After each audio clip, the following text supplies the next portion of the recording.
Bonjour à tous les amis et bienvenue sur Astro pour Soi, une chaîne d'astrologie qui parle d'astro pour vous. On se retrouve pour une nouvelle vidéo, donc on continue notre série sur les dominantes et on va s'intéresser dans cette vidéo à la dominante Cancer. Alors le Cancer est un signe d'eau cardinal, donc ce sont des eaux qui construisent, des eaux fertiles. Alors donc on comprend aisément que le Cancer soit lié à la naissance puisqu'il est porté par des eaux qui construisent. C'est quoi? C'est le liquide amniotique, c'est ces eaux dans lesquelles vous et moi on a vu le jour, où le corps physique s'est construit progressivement. Donc le thème du cancer, c'est la naissance. Naissance, c'est la clé de compréhension de l'énergie cancer. Tout est naissance, naissance à son corps, naissance à ses émotions, naissance à sa sensibilité, naissance à son environnement, etc. etc. Le dominant cancer aura une faculté absolument incroyable que peu de personnes ont en réalité, c'est de s'occuper de ses affaires. Il est tout entier, concentré sur lui-même, recentré sur ses besoins, et c'est très bien puisque là est son rôle. Cependant, une énergie cancer, mal intégrée ou non intégrée, se transforme en une chose assez désagréable qui est la plainte et l'égocentrisme. Alors j'ai bien dit égocentrisme et pas narcissisme, cette dernière étant plutôt une pathologie du dominant lion dont on parlera dans la prochaine vidéo. Le dominant cancer est sous l'influence céleste de la Lune. La Lune est l'astre le plus rapide du système solaire. La Lune fait le tour des 12 signes en à peu près 28 jours, 27 jours et demi, si je dis pas de bêtises. Donc à son image, le dominant cancer est changeant, lunatique, son humeur vacille au gré du vent. Il en vient de lui un caractère plaintif, émotionnellement autocentré, parfois même infantile. Si je devais résumer les conséquences d'une non-intégration de l'énergie cancer, alors je dirais que grosso modo, il y a trois gros facteurs qu'on va pouvoir déceler. Le premier, c'est l'hypersensibilité. En ce sens que le dominant cancer a une forte réactivité émotionnelle. Tout le touche. Un mot, une phrase, une action, un nuage qui cache le soleil. Bref, il est extrêmement sensible à son environnement. De la même manière que le Gémeaux pouvait souffrir d'instabilité mentale, donc on parlait de troubles de l'intention, etc. Le dominant cancer peut souffrir d'instabilité émotionnelle. Encore une fois, c'est cette maîtrise de la Lune qui le rend sans cesse constant, comme la Lune elle-même. Un autre signe de non-intégration de l'énergie cancer, c'est le renfermement dans son monde intérieur. Alors, le dominant cancer peut devenir fasciné par ce qui se passe en lui, au point d'en oublier le monde extérieur.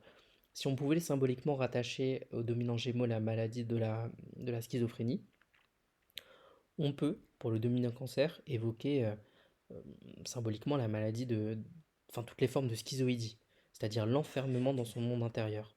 C'est en quelque sorte la contrepartie, le côté ombre de sa richesse émotionnelle, affective, intérieure. Et enfin, le troisième signe de non-intégration, c'est la recherche à tout prix de la fusion avec l'autre, qui est en fait un retour à l'alcôve maternelle, au ventre maternel, à la prise en charge de sa personne.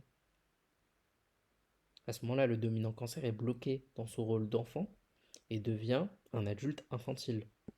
La grande question du dominant cancer, c'est la suivante. Comment intégrer le côté lumière de l'écocentrisme, le côté lumière de sa richesse intérieure, le côté lumière de son hypersensibilité? Comment transformer le narcissisme, qui est une pathologie, en narcisse, c'est-à-dire en fleur sublimative? Le dominant cancer doit passer de la sensibilité à ses besoins à la sensibilité aux besoins des autres. Sans quoi il se retrouve éternellement piégé dans ses propres fantasmes, son propre imaginaire, n'utilisant ses capacités et son sens de la protection que pour se protéger lui-même. Tout est une question de porosité chez le dominant cancer. Qu'est-ce que je laisse entrer? Qu'est-ce que je laisse à l'extérieur? Qu'est-ce que je décide qui aura un impact sur moi? Regardez bien comment fonctionne hein, la psyché de l'énergie cancer.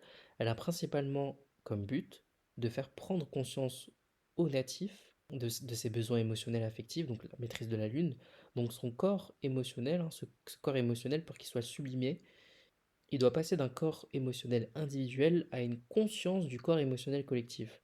En quelque sorte, le cancer prépare au scorpion et au poisson. Donc c'est cette reconnaissance du corps émotionnel des autres, même lorsque les autres le cachent ou ne le reconnaissent pas, qui va faire sa force et qui va nourrir son besoin de protection et le faire passer de l'enfant à l'adulte. Son ventre enceinte doit devenir enceinte pour ses proches, doit devenir mur, bouclier pour ses proches, pour son entourage, pour sa tribu. C'est la puissance de la matriarche. Et il devient ainsi le garant d'un foyer où il fait bon vivre, du lieu où on aime se rendre car on se sent en sécurité. Donc par exemple, un dominant cancer maison 3 possédera peut-être un petit magasin où les gens pourront discuter, échanger, boire un thé en toute sérénité. Un dominant cancer avec une maison 6 ou une maison 10 importante fera en sorte que son lieu de travail soit familial avec un management un peu maternant ou paternaliste. Pourquoi pas travailler avec les enfants? Ou bien au contraire, hein, si c'est non intégré, il se montrera paresseux, infantile, et il n'acceptera pas les contraintes du travail. Car une des clés aussi de l'évolution du dominant cancer, c'est d'accepter les contraintes. Je dirais même deux choses. D'accepter les contraintes et de faire du temps son allié. Le dominant cancer a une véritable problématique de gestion du temps. Il n'arrive pas à respecter les horaires, il n'arrive pas à planifier, il n'arrive pas à se projeter, car il est continuellement plongé dans ses rêves et dans la nostalgie de son enfance. Il y a une forte idéalisation de l'enfance, hein, des expériences passées chez le dominant cancer. Une seconde clé pour l'intégration de l'énergie cancer, c'est celle de la reconnaissance de ses profondeurs émotionnelles. Une reconnaissance qui va lui permettre de chercher une perle de sensibilité unique, une perle de poésie, et c'est là la sublimation possible, hein, du dominant cancer, c'est explorer sa sensibilité jusqu'au bout de ses ongles pour réussir à exprimer un fragment de vie qui parle à tous. C'est ce qu'a fait par exemple Marcel Proust, avec sa célèbre Madeleine de Proust, qui n'était que pour lui, c'était la Madeleine de Proust, donc à lui.